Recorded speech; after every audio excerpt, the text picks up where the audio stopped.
Fucking basketball courts have the capacity to reduce crime. Like having any kind of like publicly funded area where kids with a lot of fucking energy can like go and do something about it, and a sense of community, like create a sense of community, skate park, shit like that, an outlet to express their creativity and energy. 17-year-old John Honore, 16-year-old Brenaya Baker, and 15-year-olds Markel Curtis and Linraya Theophile. Dude, Tucker Carlson does this every night, dude. Oh my God, he literally does this every night. This is exactly what the local news does all the time to fucking break the brains of your parents. And he has a different, like, black person caught on CCTV doing a violent crime every fucking night. That's crazy.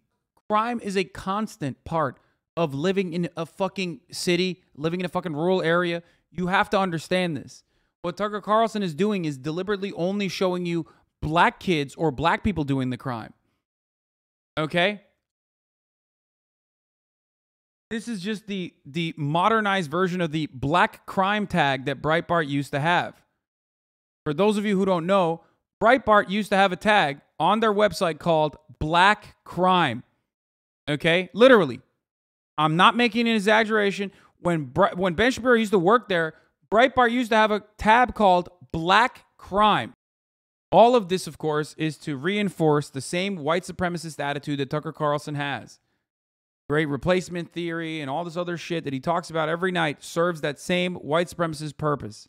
Police say that the teens carjacked Linda Fricky in Mid-City back in March. Fricky was beat and then dragged outside of her car until her arm was eventually severed from her body. She then bled to death in the middle of the street. So again, society exists. Numbers released to Steve Keeley by a source, it's getting worse. From January 1st of this year through July 31st, a police source says there have been 757 carjackings citywide. There were roughly 850 carjackings in all of 2021. The latest sourced police statistics show that the majority of these carjackings, more than 500, happened at gunpoint and also happened while the victims were at their parked cars. So why is this happening? Well, it's happening. Great question. Do you think Tucker Carlson, seriously asking this to everyone in the chat, do you think Tucker Carlson will try to find a genuine answer, or do you think he will continue saying like, well, it's happening because, you know, we're too pro-black people, we're too pro on the side of criminals? Interchangeably, he will say those things, by the way, in an effort to never come across as racist.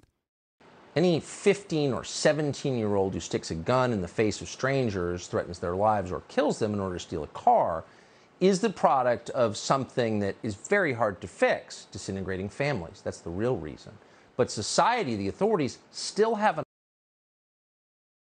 That's what it was, dude. Damn. For the record, 1 out of every 5 black child has one parent that's incarcerated. A number that is 1 out of 42 for every white child in this country. Just a fun fact that you want to drop every time someone says the disintegration of the family structure, the familial, the family unit. And of course, the reasons for why that statistic exists is pretty obvious. There's only 2 reasons as to why that statistic can exist. Either intrinsic factors, like black people are inherently more violent and do more violent crimes, which would mean if you believe that you're a white supremacist or a racist, or external factors, such as systemic racism, constantly being undermined by society, economically being set back as a consequence of slavery, as a consequence of segregation, as a consequence of redlining, and the contemporary impact that criminal justice system still reinforces, that contemporary structural racism. So you either believe one or the other. Care to believe which Tucker Carlson believes, you think? So what are these cities doing to stop it? Well, Philadelphia, like New Orleans, sends so-called at-risk youth to violin lessons through something called the Philadelphia Arts and Education Partnership. So the idea is, after a month of violin lessons, these young criminals, people who've been busted committing crimes, get their records expunged. That was the plan that Philadelphia's DA put into place last year. Has it worked? Well, sad to tell you that despite the violin lessons, crime has gone up among young people, carjackings in particular. As Philadelphia's police commissioner Daniel Outlaw put it, quote, I don't want to say it's surprising, but it's definitely concerning. Really?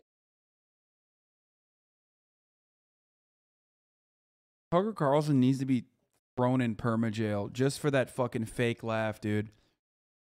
That fake laugh alone, jail, permanent jail time for Tucker.